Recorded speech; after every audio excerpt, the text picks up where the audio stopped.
Hey guys, Nick here from Nick's All American TV from the future, or rather the past. Depends on how you look at it. Either which way, I always forget to do these things. You guys, please make sure to hit the subscribe button, hit the little bell for notifications, leave your comments, all that good stuff. I love to hear from you. You guys keep it safe, and back to the video.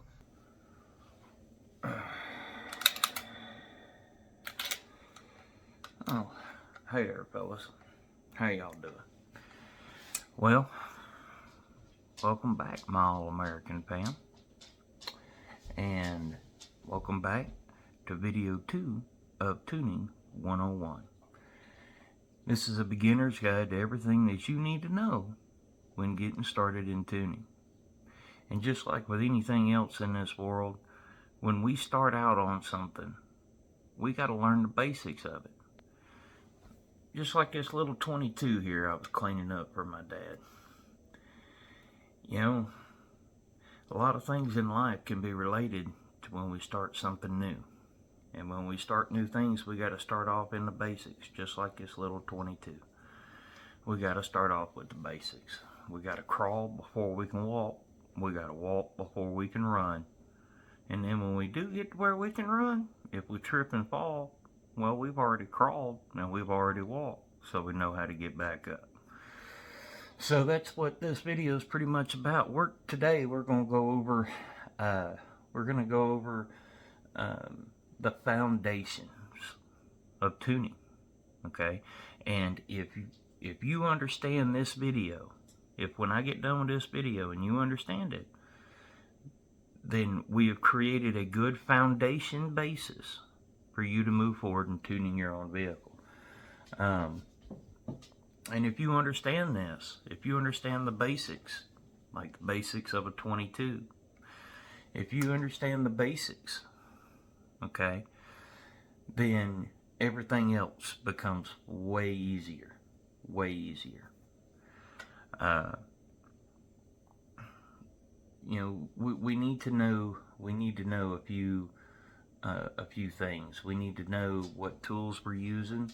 We need to know the difference between scanning, logging, and editing. Okay, we need to know how the ECU makes decisions. You know, we know that we have to adjust this or adjust that, but why are we adjusting this or adjusting that? Why does the ECU need us to adjust these things? Okay, and we're also going to go over some common places that beginners in tuning they either misunderstand or they misinterpret the information, and this can lead to making some serious mistakes. And so we're going to cover that today, and we're going to hopefully avoid making those mistakes. So stay tuned. We're going to get right with it. Okay, guys. So the first thing to know and understanding is that we have a multi-flow work process, meaning we're not just going to do one thing and call it good. Okay. When we start tuning a vehicle, there's a two-sided workflow. Okay. We have to have the information that the vehicle is currently doing so that we can make our adjustments accordingly to improve the efficiency and performance of the vehicle. Make sense? If we don't know, then we can't make the adjustments, right? This is where our equipment comes into play. This is where having a good tuner, good tuning profile, or platform rather, comes into play. This is where our knowledge and our basics of knowledge and understanding in a vehicle comes into play here, is understanding the information that our scanner is telling us and having the wherewithal to log. Okay, so our scanner does our logging. So when we're talking scanning and logging, we're talking the exact same thing. Okay, unless we're talking about scanning something specifically like a DTC, you have check engine light on or something like that. For the most part, when we say scanning, we're talking about logging. When we say logging, we're talking about scanning. Okay, We get our logs. Our logs are derived from our scanner. Okay, makes sense? So, those things being said, we need to know what we're looking at in our scanner and why our scanner is so important. I'm trying to get my software to load up here. Okay, so as we go in here and we look into our scanner right here, there's a couple of things that we're going to be looking at and paying attention to. Some of the things that we're going to be looking at and paying attention to, this is our scanner. Okay, we see VCM scanner. This is what our scanner looks like. When you open it up into VCM Suites and you pull up the scanner, this is what you're going to come up with. Now, don't mind my graphs, don't mind my channels, don't mind my charts. These things are specifically set up for your individual needs. Okay, if you're running a vehicle with 2 bar or 3 bar and you're running some kind of power adder like NOS or supercharged or turbos, or or compressed gas, if you're running something like that, I'll be honest with you, you're probably not here for me to teach you the basics of engine tuning. Okay, but for those of you that are here, we're going to talk about a couple of things. So our scanner is our eyes and ears into how well the vehicle is running. Make sense? From our scanner, we can get our information. From our data logs, we can get our information. And it's a lot of information. I promise you, if you see, there is no way that you're going to remember if you see like let's say that you see that you need to make some changes to your spark table. And so you're like, oh, well, my spark events, let me pull this, let me just open up a log here just for shits and grins.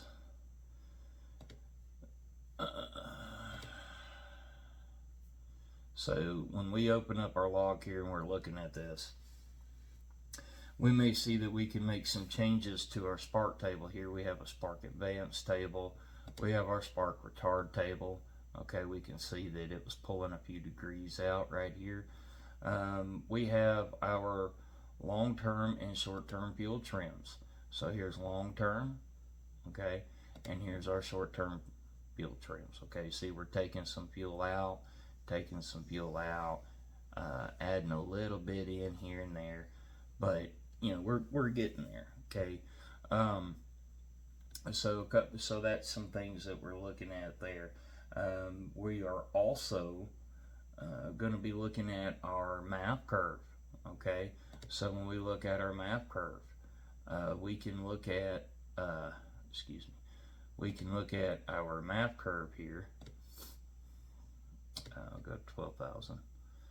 And as we scroll across to our MAP curve, we can see what our MAF, this is mass airflow sensor, okay? We can see what our MAP is doing. Now, understand this. Understand that our MAP airflow is one part of what information we need. When you're dealing with a dynamically tuned vehicle, like a GM, okay, we're going to use GMs as an example, mainly because everybody can relate to them. So when we have a dynamically tuned vehicle, what we're talking about is, the key word in there is dynamic, dyna, which references pair. Okay, I know. Dynamic means more than one of something working together. Okay, so in the cases of GM, when we're talking about GM, we have our fueling chart, or air fuel chart, if you will, VE. Okay, we have our VE chart. All right, now this is primary information. This is where we're going to get most everything that we need. Okay, but what if this fails? What if this isn't right? Well, then we have this other part over here called MAF. okay, or mass airflow, okay? And when we put our mass airflow and our VE together, okay, that's dynamics. That's dynamic tuning, okay? That's what we're doing. I know, right? Super complicated. Fancy ass word meaning, hey, look, we're going to do this in two places and not just one. So here we have our MAP curve. Here we have our, and this is where we're going to get our information from. We have our MAP curve going right here, and we have our short-term, long-term fuel trims. We have our spark advance, spark retard. Okay, so we have this information, and we're getting this from our scanner, okay, or our logs. That's where we're getting this information. So when we get this information, well, what do we do with it once we get this information? Well, now we got to go back and we have to edit. Okay, we have to edit the tune. Now to do this, we'll go into another part of the program. Okay, so if you're using HP tuners, we utilize VCM Suite. VCM Suite has two parts. You have the HP editors. Okay, you have the editor in it, and then you have the scanner in it. And so we're going to go into the editor here. We're going to open this up a file here. You know what? We will open this one up. This is the latest tune in my truck for myself. So, okay. So what do we do? Go over here to general. So what do we do when we have this information from our scanner? Remember we were talking about spark tables, our spark advance and our spark retard. We were talking about VE table, and we were talking about our MAF chart. Okay, so in our we'll go over here to airflow, general, and if we look right here, we see primary VE. When we open this up, okay, come on, there we go. When we open this up, okay, we're going to see manifold absolute pressure, or KPA, right here, and we're going to see engine speed. Now this is our engine RPM speed. And if we look up here, this is the primary VE chart, which is this whole thing here, versus RPM, okay, versus MAP, manifold absolute pressure. Now, I'm going to let you in on a little secret with manifold absolute pressure. It's CFM. You know what you use on a carburetor?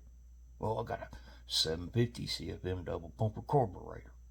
I got a 1150 Demon. They're talking about CFM. Okay, CFM can be measured in a lot of different ways. It can be measured in vacuum. It can be measured in pressure. Our ECMs, in the case of a third gen P59, measures it in pressure. Now what we're talking about pressure is we're talking about the pressure of the air coming into the motor, sits in the intake manifold before it goes down into the heads. Okay, so based off of that pressure, and that pressure is affected by barometric pressure. It's affected by ambient air temperatures, because colder air is more dense air, which means it carries more air. Okay, so you know we can go in here and we can tune this VE channel, this VE chart, and we can tune it at all sorts of different KPAs. Your KPA, the best way for understanding that is going to be more or less based on your ambient temperatures of where you live at around.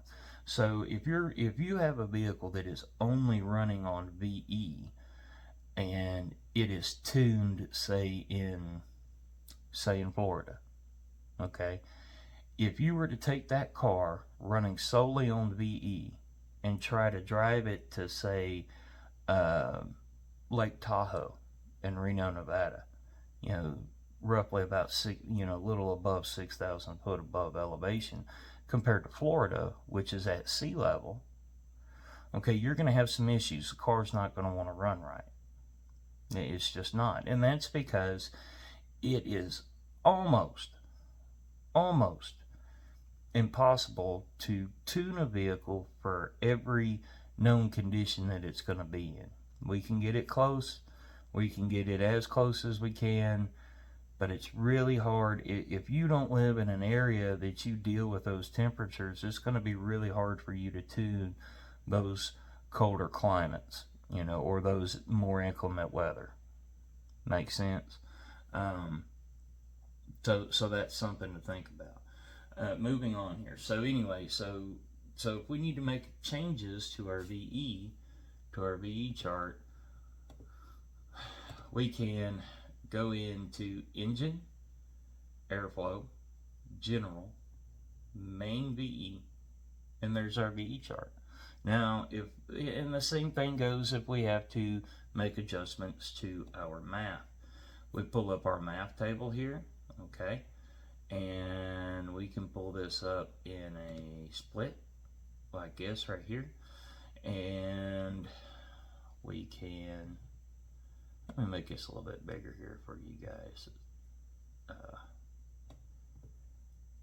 Let me shrink this down a little bit, pull this whole thing up here into the screen. Okay, so here we have our math chart.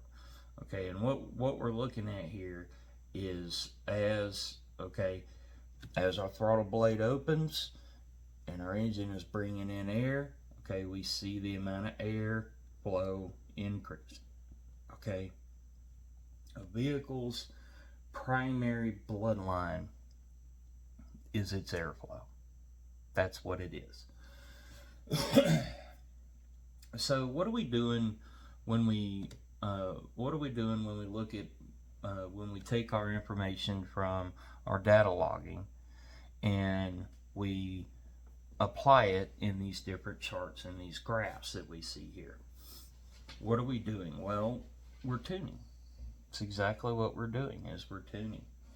So to kind of put this into perspective in terms that we can kind of understand here, back in the day, you would see people, like especially at the racetrack, and I'm going to use this as a lot of example at the racetrack. So back in the day, you would drive your car, you would listen to it go down the track, and see and feel it and everything else. You'd come back, you'd pull plugs, you might read plugs on it, you might smell if it smells like it's running a little rich, or if it's running a little lean, or if it's spitting or popping or not doing right. And you would check your plugs and you would go about it in that manner. Here's the key takeaway with understanding this two-sided workflow and understanding the basics in tuning. Back in the day, we had no way to measure within the nth degree how rich a vehicle was running, or how lean a vehicle was running, or how much more timing we needed to put into the motor to have a cleaner burn, or to get that extra 1 or 2 horses out of the motor. We had no way to really measure that. I mean, we could go off of pre-manufactured timing curves, like with MSD and stuff like that, and we could set a distributor up and it would do those things, but there was no way to measure it. I mean, there was no way to look at it. With our tools and advancement in technology nowadays, now we can actually go in and pinpoint and say, now we can go in and actually pinpoint and say, let's see here, we'll just use this one. Let me use this one right here. So we can go in here and we can pinpoint, we can say at 2800 RPM at 75 kPa, I'm adding 7 grams of airflow going through it. Okay? And what we want, or 7 grams of fuel going into it. What we want is we don't want our engines and we don't want our motors, we don't want our injectors, we don't want our fuel pumps, we don't want our equipment working hard. We want our equipment to work at its peak power So we're talking horsepower and torque here. We want our engine to work at peak power with the least amount of effort. Okay? And the reason why that least amount of effort is important is because the more you strain a vehicle, the harder you push a motor, the more you're taking away from the life of that engine. Okay, the more you're taking away from the life of that vehicle. Okay, so if we throw the kitchen sink at everything and we just throw it at it and then it blows up, you know, we're like, oh, I blew up, I gave it too much, whoops. But now with this technology and with these advancements nowadays, we don't have to do that. We don't. You know, guys, life is full of bad decisions. Like taking your dogs out in the middle of a winter storm. If it wasn't so cold out, this might not be a bad decision. But you know, speaking of decisions, that leads me into my next topic on this. How does an ECM actually make decisions on what fuels to correct, what timing to correct, what airflow to correct? How does an ECM come up with those ideas? How does it know, hey, this ain't right, I got to correct it? Okay? Well, we're going to get into that in this section. Bad decisions. You know, like everything in life, and wherever I can put it in at, it all boils down to about three things, really, in truth of the matter. It's kind of funny how those three things work. So, when it comes to cars, okay, when it comes to our ECU makes its decisions and its corrections based on three facts. These three facts are the load, how hard the engine is working, okay? It focuses on its airflow, so both for the VE and for the MAF. And it focuses on timing, how much timing to put in or to take out. And it makes its decisions based off of the workload calculated with the airflow and the timing. So this is how our ECU makes decisions on telling us when and what to do. Kind of funny like that, how the good Lord does the same thing. The good Lord's got three parts to him as well. God the Father, God the Son, and God the Holy Ghost. Funny how when you start talking about that stuff, everything just seems to line up. You see, back in the day, we used to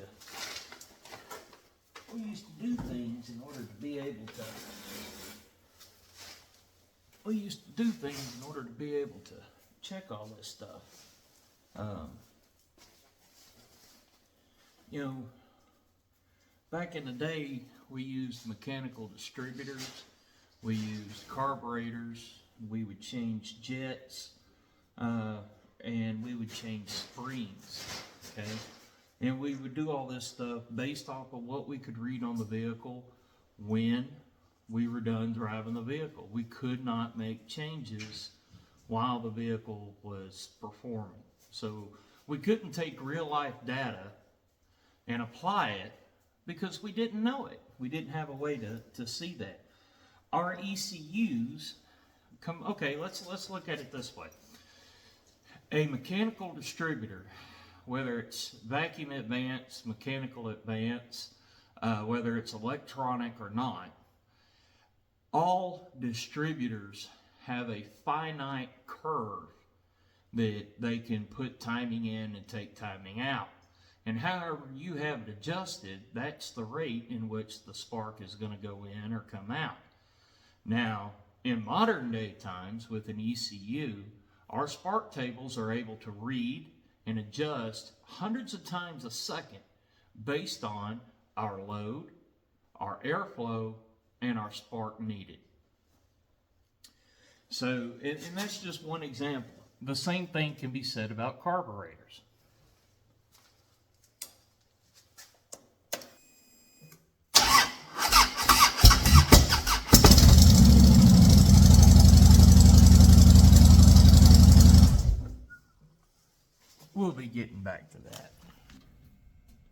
You know, guys, there's going into our next bit of topic here, as I'm sitting here doing some plugs on my dad's pickup truck. Uh, you know, there's three. Here we go with our theme of three. Okay, there's three uh, important tables and graphs. Okay, technically four, but we're going to group two of them into one and the same, even though they're not. You'll get it. So these three main tables support, okay, they support our three main ways that our ECU makes our decisions. Okay, so we're still moving forward in decisions. All right, and to kind of recap here, our three main ways, if we remember correctly, are the load. You know, how hard is the motor working? The airflow, okay, and the spark table. All right, the spark. So these tables that we're talking about, that we're going to be talking about in this segment of this video, are the three main tables that you, as a beginner, need to be made aware of. Okay, and you need to familiarize yourself with them. So the first of which is going to be our MAF curve, okay, slash VE table. Now, they are two separate things, okay, but we're talking about the same thing with both tables, okay. We're talking about airflow, all right. That's what we're talking about here. The next table that we're going to be looking at is our spark advance table. Ooh, these plugs sure could use some changing. Maybe even some little bit of timing adjustment on Dad's truck to begin with. So we've got our MAF and our VE table. That's one table that we really need to familiarize ourselves with. And then we have our spark advance table, which we could use. And then we have our power enrichment. Now, people talk about power enrichment and they don't talk about power enrichment. So let me explain to you what power enrichment really is in layman's terms. Power enrichment is a fail-safe for the motor. Okay, this is, you break your foot off in its rear end, you're doing donuts, you're doing burnouts, you're doing all this crazy stuff, right? Okay, and with power enrichment, what we're doing is, it's what the name implies. We are enriching the amount of fuel. Kind of think about it, if you will, a 2-barrel versus a 4-barrel, or a 4-barrel without a set of secondaries being added to it. Okay, if we have a 4-barrel with a set of double pumper is what I'm talking about. If we have a 4-barrel that's just a 4-barrel, it's not a double pumper. All 4 jets are squirting in fuel. Our fuel ratio is at our stoic, which we'll get into stoic in later videos in this series. But our stoic is going to be the same. So even when we put our foot in the throttle, that stoic's measuring the same, because our fuel and our air is more or less staying the same. Don't read into that too much. Again, in depth in another video. That being said, we have to have a way to kind of keep the engine alive, keep it safe. Well, introduce double pumper or power enrichment. Now, when we put our foot in it and we go to take off and we're doing our burnouts and our donuts and stuff, now we're going to be putting more fuel into it. Well, why are we putting more fuel into it? A lot of people look at fuel in a lot of different ways. One of the ways that we can look at fuel is we can actually, depending on the type of fuel we're running, and a couple of other scientific terms. Anyway, point is, fuel can lubricate a motor, it can cool a motor, it can heat a motor up. Okay, so our power enrichment is being used as a tool to keep the motor in a safe parameter even at high RPMs and high output. That's what power enrichment is. I mean, that's what it is. So, as you know, as with everything else, your power enrichment is your wide open throttle, or WOT. Okay, that's your wide open throttle fueling, is power enrichment. It's your safety net. This is a fail safe. Most motors detonate or grenade or blow up there for a couple of reasons, but mainly we see it nowadays because a motor will lean out too much or get way too rich. And so, you know, that's why we say it's our safety net. Okay. You know, back in the day, carbs used to use jets and power valves, and to command our fuel mixture ratios, our AFR or our lambda, or our EQ ratio.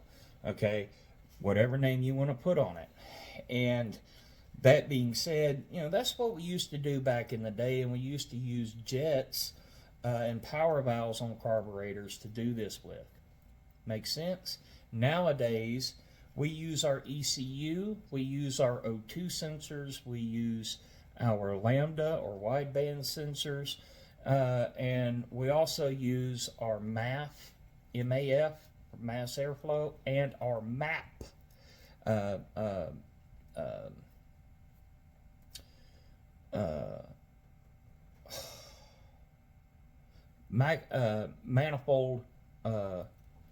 manifold pressure. Okay, MAP is manifold pressure. I'm having a brain fart, bear with me. Anyway, so this is what we see. Give me just a second, I'll get back to this. I'm going to go ahead and finish this up. Boy, that is a bad looking spark plug. Damn. Now, where did I put that wrench? So, okay, guys. So now we've talked about how we have dynamic tuning and how we have a two-part workflow. Okay, we've talked about our three main ways that our ECU makes decisions or corrections. Okay, and we've talked about our three most important tables.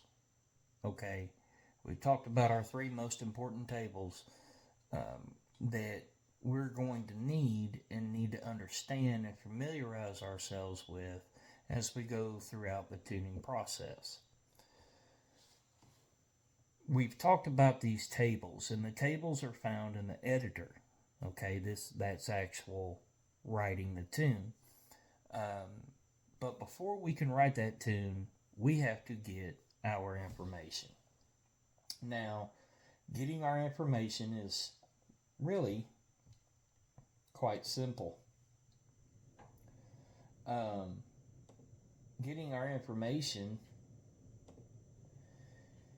as we can see here on our scanner, on our VCM scanner here, as we can see here, what we're looking at in this particular case is, okay, so we have our long-term fuel trim, short-term fuel trim.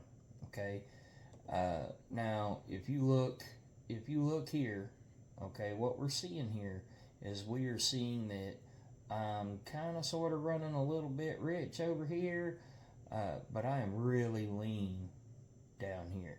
Okay, we can see that I'm lean here and I'm rich up here. Okay, so so we have our long-term fuel trim, we have our short-term fuel trim.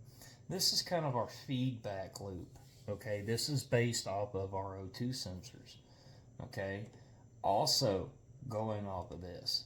All right, again, remember we're reading off of our O2 sensors or our lambda or wideband sensor. We are reading off of our mass airflow sensor, and we are reading off of our manifold absolute pressure sensor. So we're reading what's coming out of the vehicle, and we're reading what's coming into the vehicle. And because we can read those things as it exits the motor, as it goes through our exhaust system, the computer is reading it, scanning it, and making a correction. Okay, and it's correcting it by fuel or by trims. Okay, and it's correcting it by advancing the timing or retarding the timing, whatever it's, whichever it's calling for. So the case in point that we're looking here is we need to look at our live data, okay, in order to gain our information to make our changes. So as we're looking at our live data and we are seeing things, we're watching our spark advance, we're watching our spark retard, we're watching our long-term fuel trim, short-term fuel trims, we're watching our MAF, EQ. As we're watching all of these things, keep in mind this is telling us how much the vehicle is correcting, okay? And it's giving us our data points to plug in. I mean, this is literally paste and copy. But we got to understand what we're pasting and copying, why we're pasting and copying it. Okay? So all that being said, so we go through and we're looking at different things, and this brings everything full circle. Okay? And in bringing this full circle into our basics and understanding what we're doing with tuning and why all of this matters.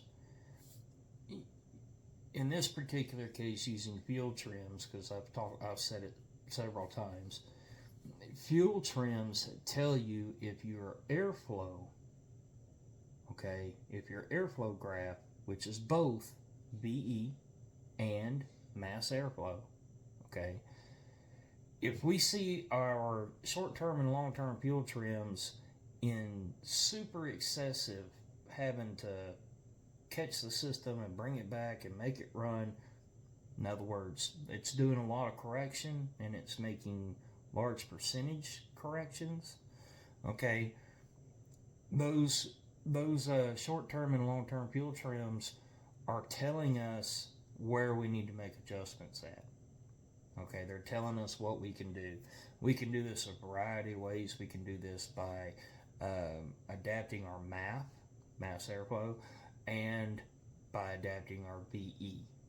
Okay, that's how we're going to adjust our short-term fuel trim and long-term fuel trim. All right, that's how that's adjusted.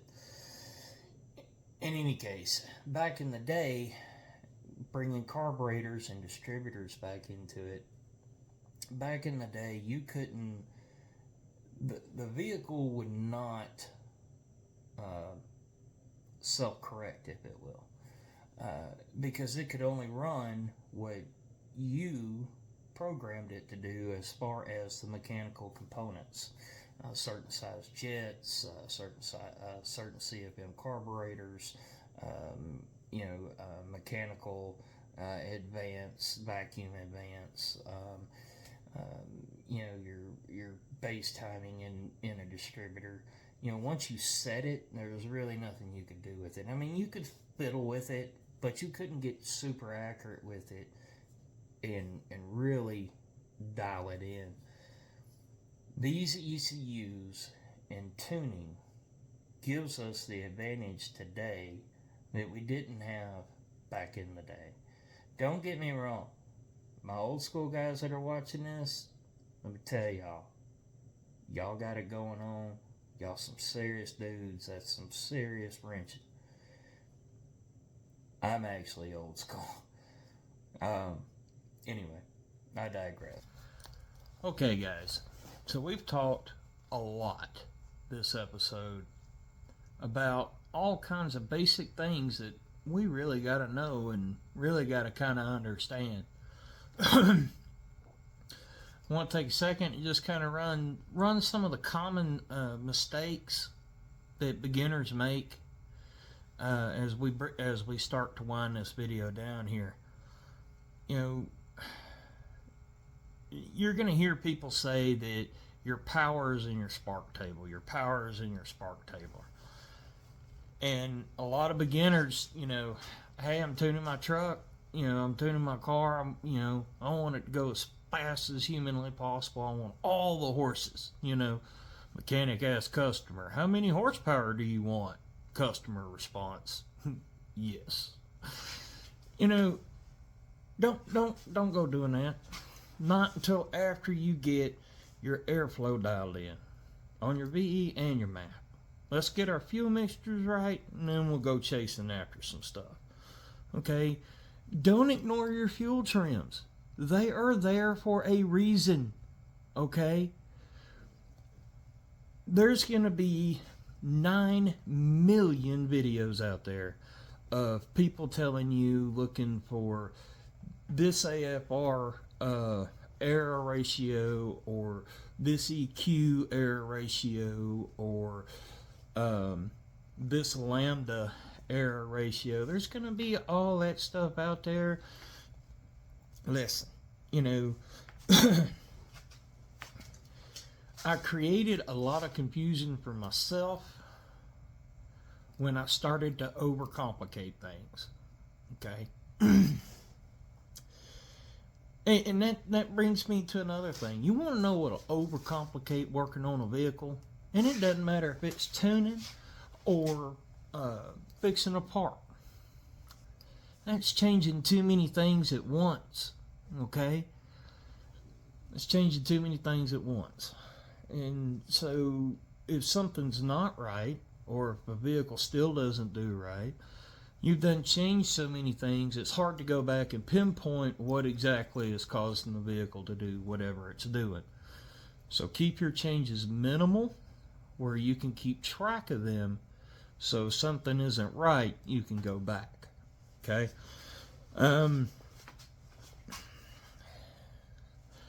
People in a hurry to get their vehicle tuned, get it up and going, gotta go. Okay?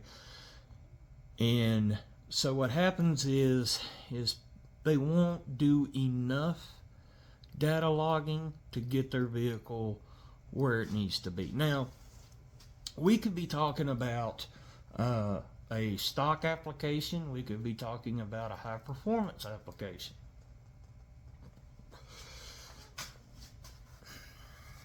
You can't be accurate in your tune or in your changes to your tune if you don't have enough data collected to make those changes. If I go out, crank my vehicle up, and only check the data off of that idle, then I'm not going to have my information to make sure it's right at wide open throttle. Okay? Data log. There is no such thing as too much information or too much data coming from your vehicle. No such thing as it. And I tell you another thing too. Don't go looking for the shortcut. You gotta know the basics. Okay? There's shortcuts out there. And there's shortcuts out there that'll get you in a heap of trouble real quick. One of them that a lot of people talk about is AI. And we're not going to go down a rabbit hole about AI. But I will say this. AI is so precise in its responses back to you that if you ask it a question or need its assistance in calculations or formulas or instructions, your question or your request to your AI has to be super, extremely specific. Okay? Otherwise, the response you're going to get is going to be very generic, and it isn't applicable to you. And this is where we get into our shortcuts of people trying to copy and paste other people's tunes to their vehicle. You and I can have the same motor with all the same mods, and I guarantee you your vehicle is going to run different than mine. My VE chart is not going to be the same as yours. Okay, yours isn't going to be the same as mine. Same thing with math, same thing with Spark, same thing. Don't take the shortcut. Just don't do it. Avoid a bad day. But speaking of shortcuts, I'm going to be nice. And your good old buddy Nick is going to help you like this. You guys have stayed in with this video so long, and we've talked about a lot of things. We've talked about fuel trims, and we've talked about Spark, and we've talked about MAF, and we've talked about manifold pressure, absolute manifold pressure, KPA. We've talked about all these things, and a lot of different terminology has been thrown in here. At the end of this video, I'm going to put up a vocabulary list / cheat sheet, quick reference study guide, where when you go out to go tune your vehicle and you can't remember something, or you don't remember what something means, your buddy Nick got your back.